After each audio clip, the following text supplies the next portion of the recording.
ليش خسر الأهلي؟ صفقات جديدة لسه ما لقت الانسجام المناسب، ليس هو سبب خسارة النادي الأهلي. باعتقادي ما هيتطور خلص. يا أخي بصراحة أنا هذول اللاعبين مليت منهم. عيب عيب عيب بحق مهاجمين النادي الأهلي.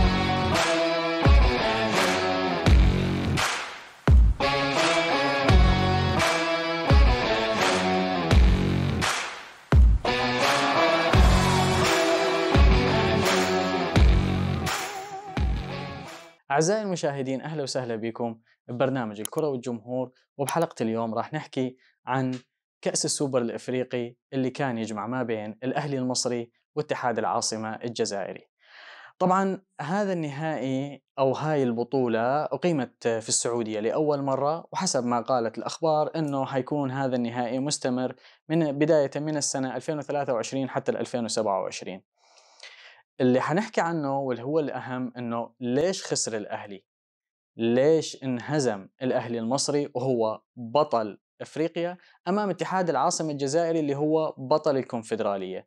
بالبداية خلينا نقول ألف مبروك لاتحاد العاصمة الجزائري، وبنفس الوقت خلينا نقول ألف هارد لك للنادي الأهلي وجمهور الأهلي المصري. بداية راح نبدأ بالتشكيل اللي بدأ به الأهلي المصري. طبعا برأيي الشخصي أنا عم أتحدث هلأ كجمهور، عم بحكي كواحد من الجمهور، أنا لاني محلل ولاني خبير كروي ولاني رياضي سابق ولا من أي هاي التفاصيل. احنا هون عم نحكي كواحد من الجمهور يعبر عن اللي صار بمباراة الأهلي المصري واتحاد العاصمة الجزائري. التشكيل كان بحراسة المرمى محمد الشناوي واللي هو كابتن الفريق، بقلبين الدفاع محمد عبد المنعم ورامي ربيعة، على الأطراف علي معلول على الشمال، على اليمين محمد هاني، بالمنتصف كان مروان عطية، إضافة لأليو دانج الدبابة الإفريقية مثل ما بيسموه، والصفقة الجديدة اللي أسالت الكثير من الحبر اللي هو إمام عاشور. عندك بالمقدمة كان الصفقة الجديدة رضا سليم على اليمين، حسين الشحات على اليسار، والمهاجم كهربا. برأيي الشخصي هاي التشكيلة هي التشكيلة الأمثل للنادي الأهلي، هي التشكيلة اللي كان أفضل شيء يقدر يعمله مارسيل كولر وأنه يبدأ فيها. لكن هل هاي التشكيلة أعطت أفضل ما عندها أمام اتحاد العاصمة الجزائري؟ برأيي الشخصي لا، لعدة أسباب ممكن أنه نحكيها مع بعض.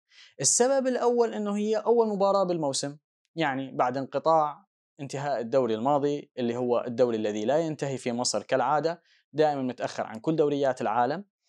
معسكر تحضيري بالنمسا، صفقات جديدة لسه ما لقت الانسجام المناسب مع التشكيل والفريق. برأيي كان انه اللاعبين ما عم يعطوا افضل ما عندهم، او اللاعبين في عندهم احسن من هيك بكتير. اذا خلينا نحكي بالاول عن الصفقات الجديدة وبعدين ننتقل للاعبين القدامى.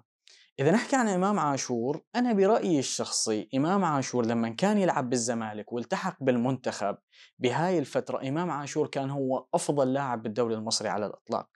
مو كانوا عم يحكوا عن أحمد سيد زيزو، لكن إمام عاشور أفضل من أحمد سيد زيزو، وكان أفضل لاعب بمصر، وكعبه عالي جدا عن أي لاعب آخر.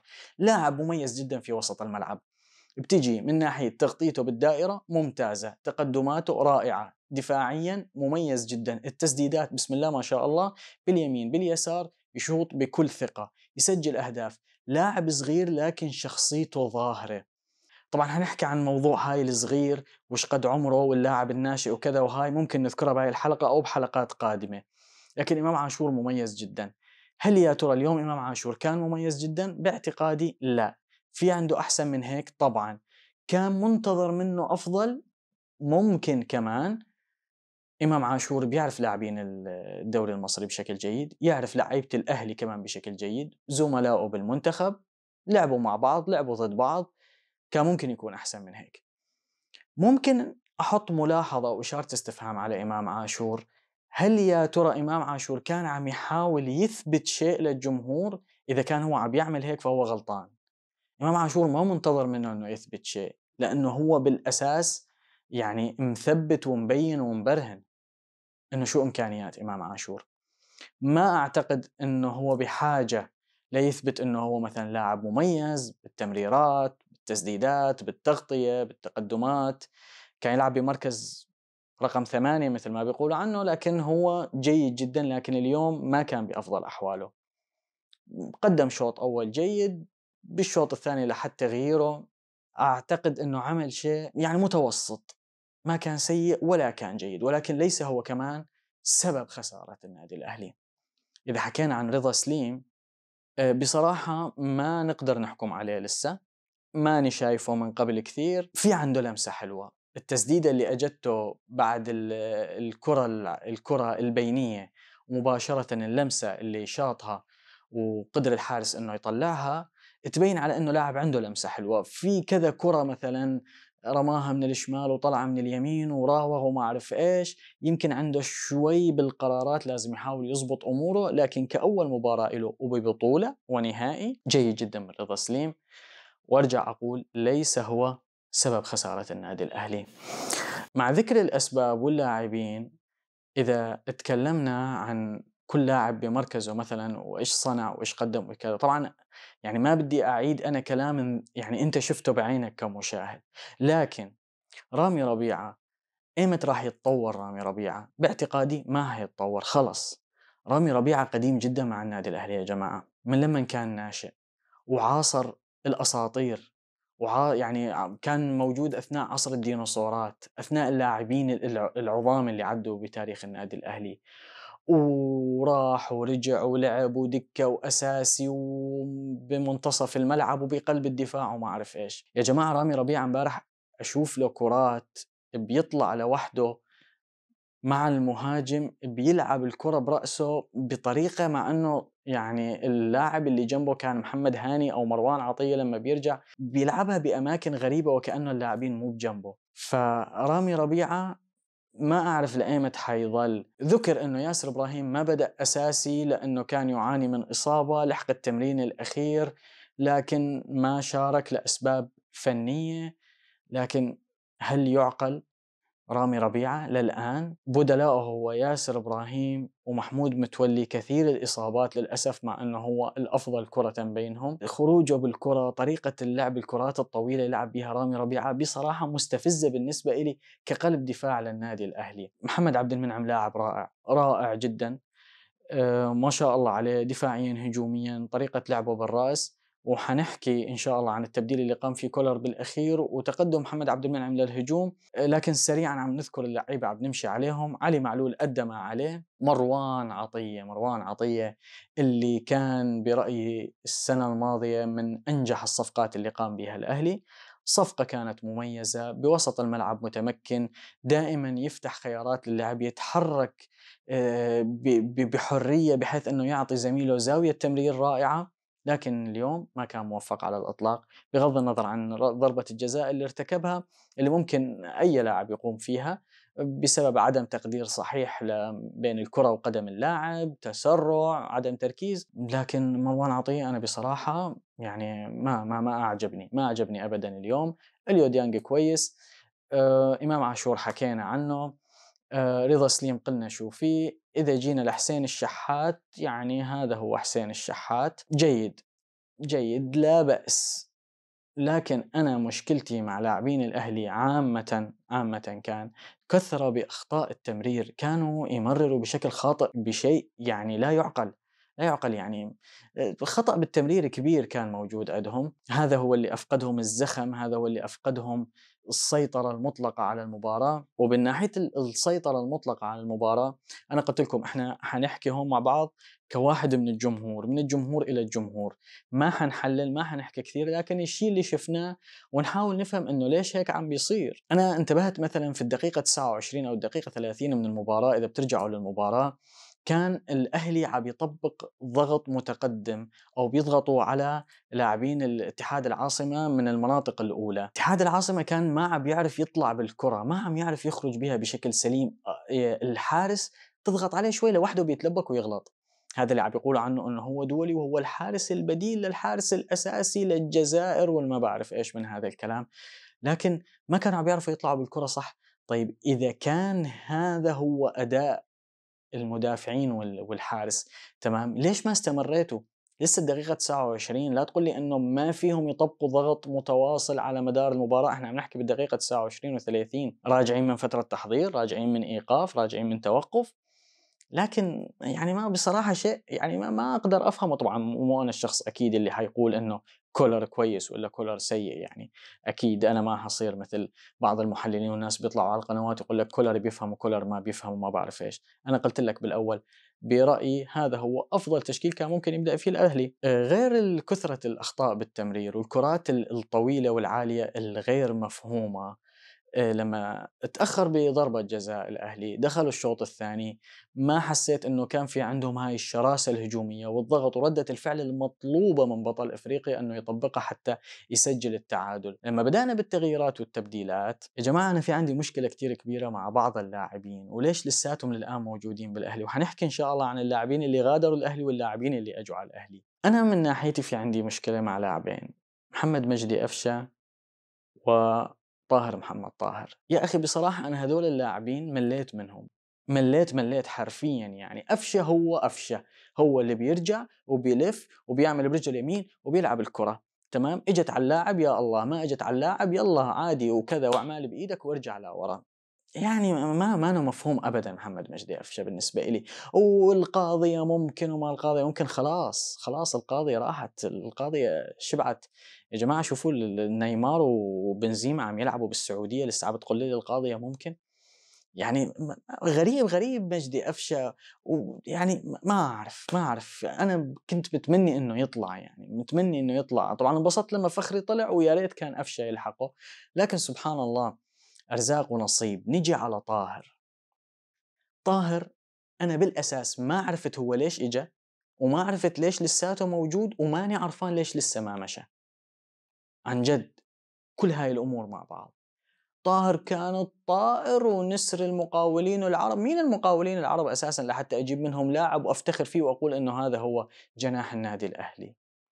ما عمل شيء برأيي. احسب له عدد مباريات والفرص اللي أخذها، وأصيب ورجع من الإصابة ولفوا له راسه ولعب براسه ورجع وسجل جول على الرجاء بده يصرعنا فيه. يا جماعة الكرة بتلعب طويلة، ما بيعرف يسيطر عليها بالكنترول، بيركض وبعدين يظل رافع لي الشورت بطريقة مقززة.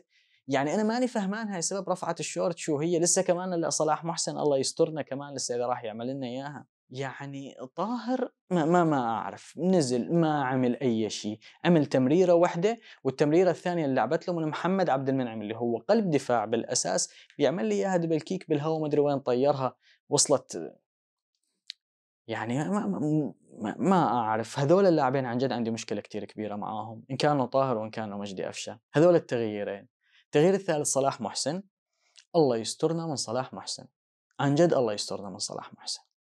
راح ورجع وسموحة ورجع، وكان بإعارة ثانية ومبيع ثالث يعني هو طويل، سرعته لا بأس فيها، بيطلع بيسند الطابة براسه بشكل جيد.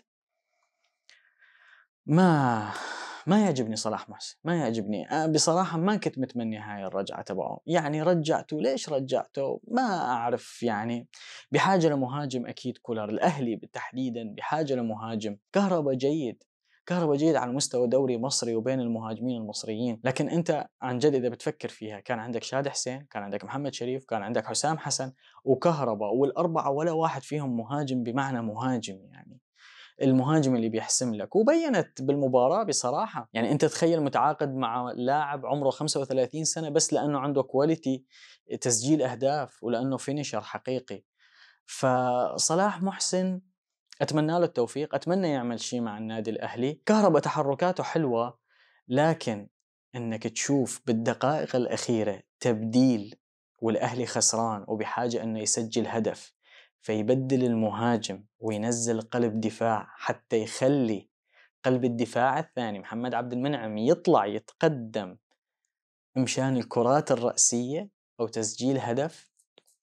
عيب عيب بحق مهاجمين النادي الأهلي، واللي يقولوا عن حالهم إنهم مهاجمين، واللي يقول لك أنا لسه قدامي كثير بالنادي الأهلي ولسه ما أخذت فرصتي وبدي أدفع الغرامة وما أدفع الغرامة. يعني قصص وحكاية وحوارات قلب الدفاع يتقدم يصير مهاجم بأوقات حساسة والمهاجم يطلع برا على التبديل. في أما طبعا كولر لا يلام، كولر لا يلام. أنت كان عندك 11 ركنية، 11 1 1 11 ركنية وما استثمروها، عدا الكرات العرضية.